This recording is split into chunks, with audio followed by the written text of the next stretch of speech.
At first glance, the Saramonic Air SE looks almost too minimal to be taken seriously. The transmitters are tiny, the case is open rather than fully enclosed, and the receiver has no battery of its own.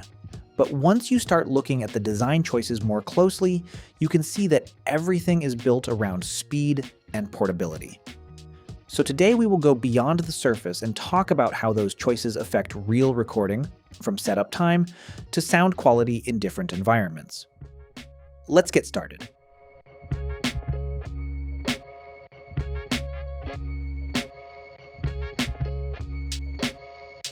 Right out of the box, you are looking at two transmitters, a receiver, charging case, magnets, clips, windscreens, and a small carrying pouch. One kit includes both USB-C and Lightning receivers, while the other sticks with USB-C only, which matters depending on whether you are on Android or iPhone. Case looks and feels a bit different from traditional wireless kits. Instead of a deep enclosed shell, this one uses an open charging bar, where each transmitter snaps to the ends and the receiver sits in the middle. That design makes it easier to grab everything quickly when you are setting up in a hurry. When it comes to setup, things are kept intentionally simple. Once the transmitters are removed from the charging bar, they power on automatically and reconnect to the receiver. Receiver itself pulls power directly from your phone, so there is no separate charging port or battery to manage on that part of the system. For first-time use, opening the companion app helps with gain and noise reduction settings. After that, the app can be closed and recording can happen through your normal camera or recording app, which keeps the workflow clean and familiar. Another thing that becomes noticeable very quickly is how light each transmitter feels. At roughly 5 grams, it sits on clothing without dragging fabric down or swinging while you move. If you are wearing thinner shirts or recording in warmer weather, that low weight makes a real difference because the mic does not pull or tilt. Magnets hold well for casual movement, while the included clip becomes more reliable on thicker clothing like hoodies or jackets. There is also the option to snap the transmitter back onto the case and use it as a handheld mic. That gives you flexibility for quick interviews or street recordings without needing to carry a separate handheld unit. Now in terms of raw recording capability, Air SE captures audio at 48 kHz and 24-bit. That is the same sampling standard used in most video production today, so audio integrates smoothly into editing timelines without any conversion or resampling. Voice reproduction leans toward a neutral profile. Instead of boosting bass or adding extra brightness, it keeps dialogue natural and balanced. That kind of tuning usually works better for creators because you can adjust tone later in post if needed, rather than trying to remove coloration baked into the recording. Signal-to-noise ratio is rated above 80 decibels, and in quieter rooms, you will notice that background hiss stays very controlled, which helps keep voice clear when you normalize or compress the track later. One of the more talked about features here is the AI-based noise reduction. Instead of a basic environmental noise filter, this system analyzes voice patterns and tries to separate them from surrounding sounds in real time. It is rated to reduce up to 40 decibels of background noise. In real environments, that means sudden noises like traffic bursts or keyboard taps get pushed down while your voice remains forward. There are 2 levels available, weak and strong.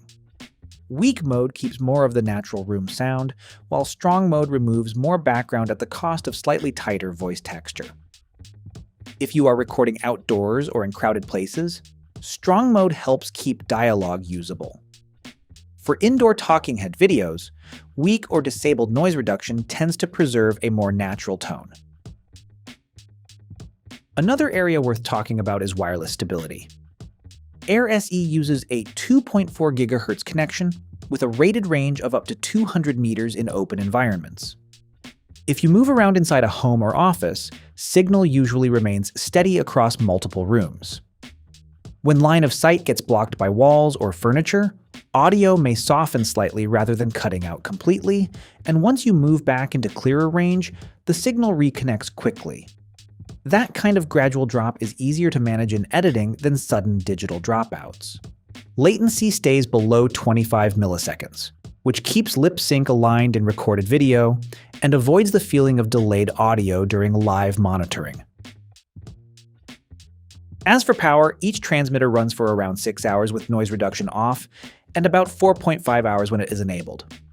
Charging case provides an additional full charge for both transmitters. In everyday shooting, that usually covers a full session of vlogging, short interviews, or multiple social media clips. Case itself charges through USB-C and takes roughly an hour and a half to refill completely. One thing to keep in mind is that transmitters cannot be charged through a cable while recording unless a separate dock is used. For very long recording sessions, that is something worth planning around. Moving into recording flexibility, the system supports mono, stereo, and safety track modes. Mono records both transmitters into a single channel, stereo separates them left and right, and safety track creates a second channel at a lower level in case main audio clips. Built-in limiter works quietly in the background and prevents sudden volume spikes from distorting the recording. That is especially useful if someone laughs loudly or raises their voice mid-sentence. Looking at how it is designed, Air SE clearly focuses on mobile creators. It connects directly to phones and tablets and does not support cameras with traditional 3.5mm inputs. So if your workflow mainly involves vertical video, live streaming, or recording directly into a smartphone, this kind of design actually removes steps instead of adding them. You plug in the receiver, clip the mic, and start recording without extra cables or adapters. So after spending time around this mic in different everyday scenarios, what becomes clear is that it is not trying to replace larger professional wireless systems. Instead, it focuses on making mobile recording easier and more predictable. Well, there are still trade-offs, especially if you need camera compatibility or all-day battery without breaks, though within its intended use, it delivers a straightforward and reliable experience. So if you create most of your content on a phone and want something that improves audio without complicating your setup, this system fits naturally into that kind of workflow. That was all. Share your thoughts in the comments. And if you found this helpful, give it a like and subscribe for more reviews and comparisons.